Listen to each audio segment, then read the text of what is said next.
Bonjour, nous restons cette fois encore avec Moïse. Nous allons faire aujourd'hui un panorama de l'ensemble des livres qui suivent l'Exode, qu'on a donc parcouru la dernière fois.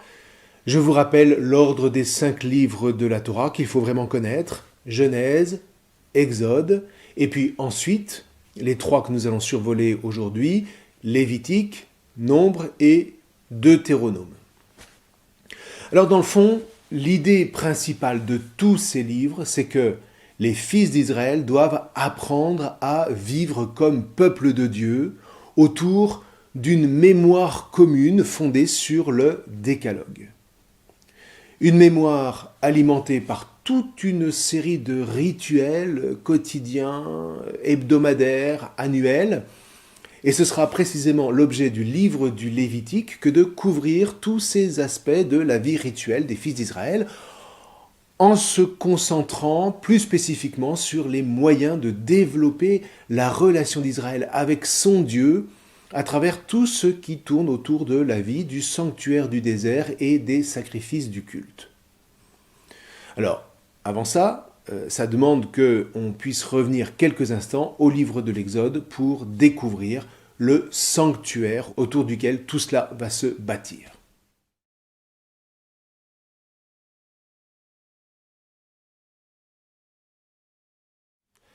Alors, ce sanctuaire, on nous le décrit par 2 fois de manière absolument identique dans le livre de l'Exode.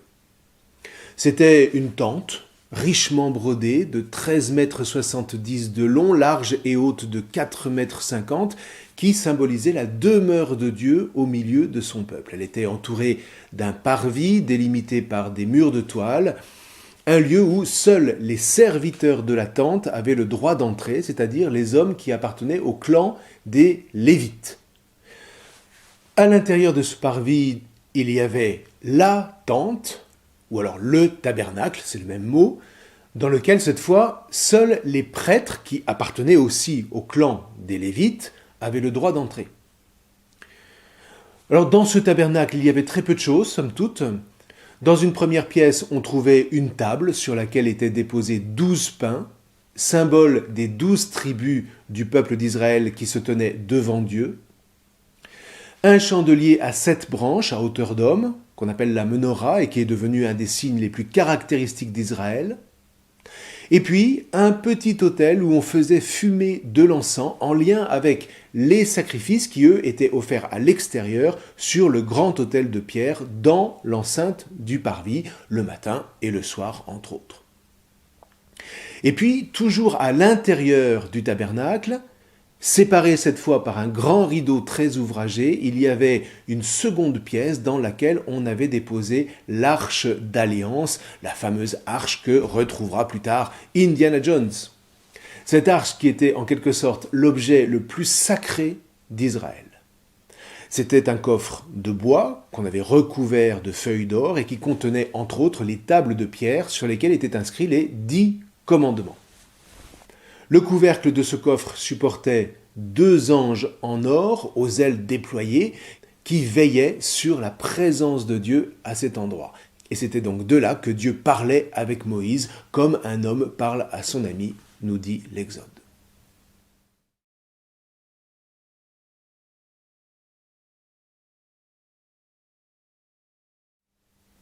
Alors, une fois le Mishkan ou le tabernacle construit, il faut maintenant organiser la vie du peuple de Dieu tout autour. Et c'est l'objet du livre du Lévitique, qui est proprement le livre de la sainteté. Lire le Lévitique, c'est se former une conscience religieuse qui apprend, grâce au tabernacle, à discerner la grandeur de Dieu, et dans le même temps, la sainteté et la perfection du culte que cette grandeur requiert. Alors ce livre comprend 3 parties. D'abord tout ce qui concerne les sacrifices, et puis tout ce qui concerne la pureté pour que ces sacrifices soient vécus dans l'authenticité la plus profonde, et puis enfin tout ce qui concerne la sainteté, c'est-à-dire tout ce qui fait que les fils d'Israël doivent se comporter dans le monde en se distinguant vraiment des nations païennes. Alors bon, c'est vrai que ce livre, a priori, est assez déroutant. Il est plein de prescriptions rituelles avec des énumérations qui nous paraissent fastidieuses, répétitives. On n'y trouve aucun récit. Et pourtant, vous voyez, il comprend des petites pépites d'or qui brillent jusque dans le Nouveau Testament. Par exemple, « Soyez saints comme je suis saint ». Eh bien, c'est dans le livre du Lévitique au chapitre 11. Et ça revient plusieurs fois. Tu aimeras ton prochain comme toi-même. Eh bien, ça appartient au centre même du livre du Lévitique, au chapitre 19, verset 18. Voilà des phrases que Jésus n'a pas inventées et qui sont tirées de ce livre plutôt aride du Lévitique. Vous voyez, ce qu'il faut saisir dans ce livre, c'est le profond élan religieux qui l'anime. L'élan religieux de tout un peuple en marche à la rencontre de son Dieu invisible, mystérieux et pourtant toujours vivant et agissant. Je suis le Seigneur qui vous ai fait monter de la terre d'Égypte pour être votre Dieu. Soyez donc saints comme je suis saint. Vous voyez, la pratique scrupuleuse de l'observance rituelle que le livre du Lévitique prescrit à la communauté et à ses prêtres n'a dans le fond pas d'autre but que de disposer tous les fils d'Israël à s'approcher du Seigneur, à le servir en vérité et à vivre dans une véritable intimité avec lui par l'obéissance à ses commandements de vie. Pour le dire en une phrase, le livre du Lévitique travaille à la formation d'une conscience religieuse que vient affiner un appel incessant à la sainteté par l'apprentissage d'une rectitude de vie qui se réalise par la séparation d'avec tout ce qui éloigne de Dieu. Dans le fond, ça ne manque vraiment pas de noblesse et on comprend mieux pourquoi, chez nos frères juifs, le livre du Lévitique est le premier livre qu'on fait ouvrir aux enfants pour les introduire dans la Torah. Alors, je ne vous en dirai pas plus sur ce livre parce que ce serait assez compliqué. Si vous voulez approfondir, vous irez visionner les vidéos sur le site. Retenez simplement l'esprit qui habite ce livre et l'élan qu'il tente d'imprimer à ce peuple qui se donne les moyens de marcher dans la droiture. Ça n'est évidemment pas magique. Ce peuple va se heurter encore à bien des difficultés, mais je vous assure que dans l'Antiquité, vous ne trouverez nulle part des livres d'une telle rigueur et d'un tel panache qui aient eu autant d'impact sur la vie concrète de tout un peuple, de génération en génération, sur plus de 3 millénaires.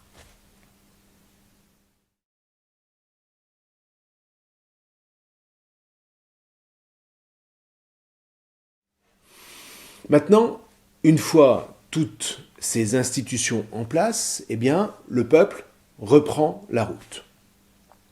S'ouvre alors le livre des Nombres, c'est-à-dire il s'agit d'avancer vers la terre promise, la terre de Canaan, et au départ de l'Horeb, le peuple semble avoir trouvé une espèce de cohérence parce que le livre des Nombres commence par de longues généalogies, c'est pour ça qu'on parle des nombres, c'est-à-dire c'est très très nombré tout ça. Et on a l'impression que ce peuple se met en marche en véritable procession liturgique vers la terre promise. Tout semble aller de soi, sauf que, évidemment, les ennuis vont vite recommencer. Et notamment lorsqu'on arrive aux frontières de Canaan, Moïse envoie des espions, mais voilà que leur rapport est tellement impressionnant que le peuple prend peur et refuse de continuer à avancer. Le peuple doute de Dieu, et même il se révolte à nouveau contre Moïse et veut retourner évidemment en Égypte. Ben oui, c'est toujours la même chose, on imagine toujours que la liberté c'est quand la vie sera facile. Mais non, la liberté il faut la vouloir, c'est une force de conquête et non pas un état de quiétude. Donc oui, Dieu donne une terre, mais cette terre, il va falloir la conquérir. Et là, le peuple est décidément beaucoup moins d'accord. L'esclavage était tout de même plus confortable. Du coup, Moïse comprend que le peuple n'est vraiment pas mûr pour entrer dans la terre de la promesse. Alors, hop, on repart dans le désert pour 40 nouvelles années, c'est-à-dire en fait l'espace d'une génération, en espérant que les descendants, eux, auront une âme plus conquérante. Alors la suite du livre des Nombres raconte la longue errance de cette génération dans le désert, les continuelles rechutes d'un peuple nomade assoiffés de sécurités humaines, mais quand même qui se laissent peu à peu guider par Dieu. Dans le fond, on apprend dans ce livre à quel point Dieu se montre fidèle parce qu'il a choisi de s'attacher et d'aimer ce peuple tel qu'il est, de sorte qu'Israël reste, quoi qu'il arrive, porteur d'un véritable avenir toujours ouvert. Et puis, on trouve aussi dans ce livre des histoires qu'on aimait se rappeler pour se motiver, comme l'histoire de Balaam que rapporte la fin du livre des Nombres. Balaam, c'est un prophète païen qui avait été chargé par son roi de maudire Israël pour conjurer la menace que sa venue constituait pour les peuples qui étaient installés. Mais voilà qu'un ange de Dieu le force à bénir les fils d'Israël et à chanter leurs louanges. Alors, on raconte l'histoire d'une ânesse qui parle et qui a des visions, etc., etc. Mais c'est là, vous voyez, précisément où on voit bien que la Torah ne cherche pas à faire de l'histoire journalistique. Tout ça, c'est une manière poétique et un peu fabuleuse de rendre compte d'une véritable expérience de la fidélité de Dieu, de sorte que la mémoire de ses bienfaits ne s'éteigne jamais. Et puis, c'était aussi une manière de signifier aux nations ennemies qu'elles n'avaient pas trop intérêt à maudire Israël. De toute façon, ça ne marcherait pas. Donc, le message du livre des Nombres, c'est « Attention, on arrive », même si ça doit prendre du temps.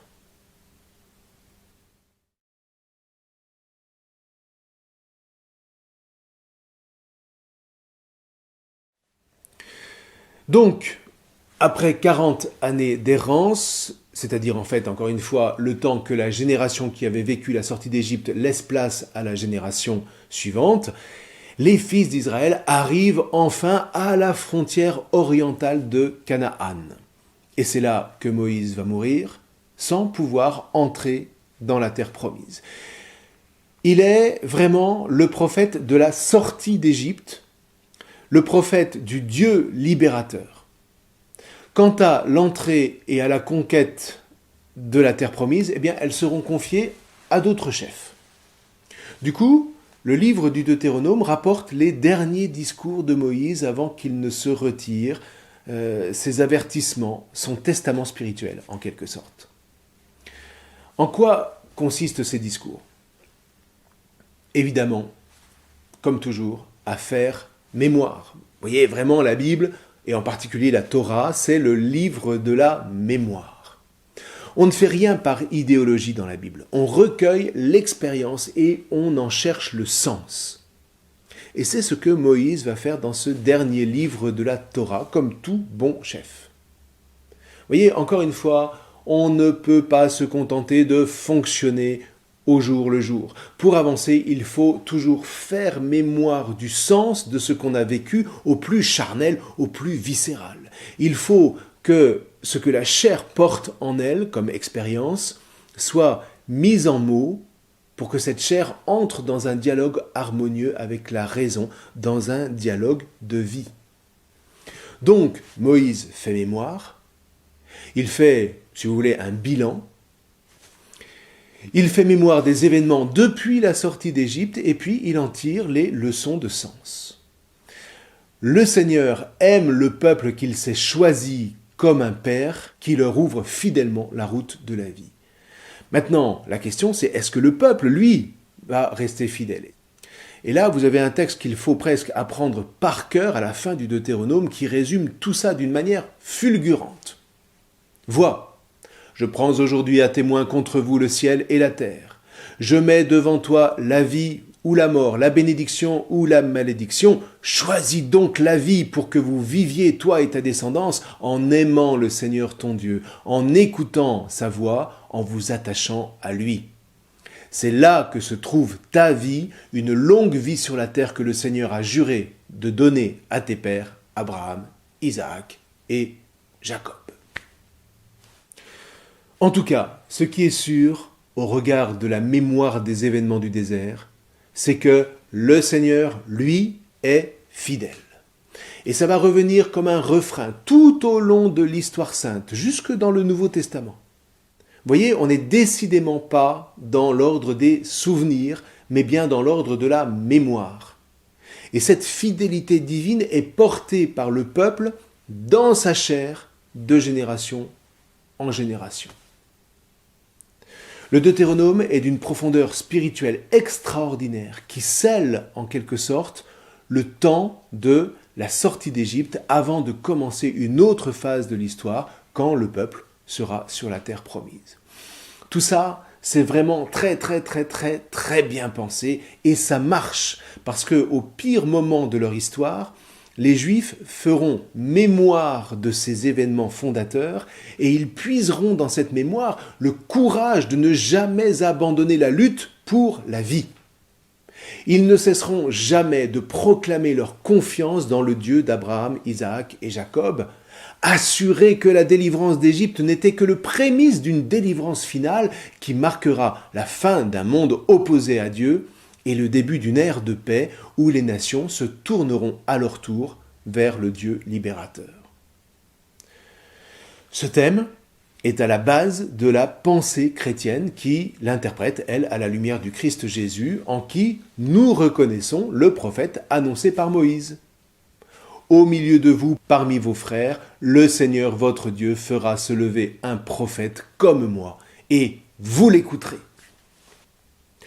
C'est vraiment très important de comprendre ça. Vous voyez, pendant environ 1500 ans, le Seigneur s'est forgé un peuple pour manifester au monde que quand il prend ainsi en charge un peuple, il le mène vraiment à la liberté, mais une liberté intérieure. Et voilà que, par Jésus, ce message va être manifesté à toutes les nations. Non pas que toutes les nations auraient à devenir juives, mais elles auront toutes à observer, à connaître la manière dont Dieu procède pour se laisser à leur tour conduire vers cette liberté véritable, cette liberté qui rend libre. Du coup, à la lumière de cette mémoire de la Torah, vous et moi, nous devenons capables de nous poser de belles questions pour nous-mêmes, sans crainte, parce que nous nous appuyons sur ce que nous ont transmis nos anciens qui ont marché sur ce même chemin qui mène à la liberté. Par exemple, quelles sont les libérations aujourd'hui les plus nécessaires pour moi et pour ceux qui m'entourent, pour le peuple auquel j'appartiens? Et comment est-ce que la Torah va pouvoir m'éclairer sur ce chemin de libération? Ou alors, quelles sont les peurs qui me font entrer dans la tentation de retourner en Égypte, c'est-à-dire de préférer être esclave dans un semblant de sécurité? Et comment est-ce que la foi peut venir à mon secours pour regarder les peurs qu'une vraie liberté suscite en moi? Pouvoir, en m'appuyant sur ces figures d'Abraham, Jacob, Moïse, aller au-delà de ces peurs et découvrir le projet de liberté que le Père a imaginé pour moi au sein du peuple de l'Église. Vous voyez, voilà comment la mémoire charnelle travaille en moi, en chacun de nous, si nous choisissons de nous mettre à l'écoute de cette Torah qui est le fondement de tout l'enseignement du Christ Jésus. Voilà pour cette leçon. Alors la prochaine fois, nous verrons ce qui s'est passé une fois le peuple entré en terre promise. N'oubliez pas le quiz pour fixer les points importants de cette leçon. Je vous remercie.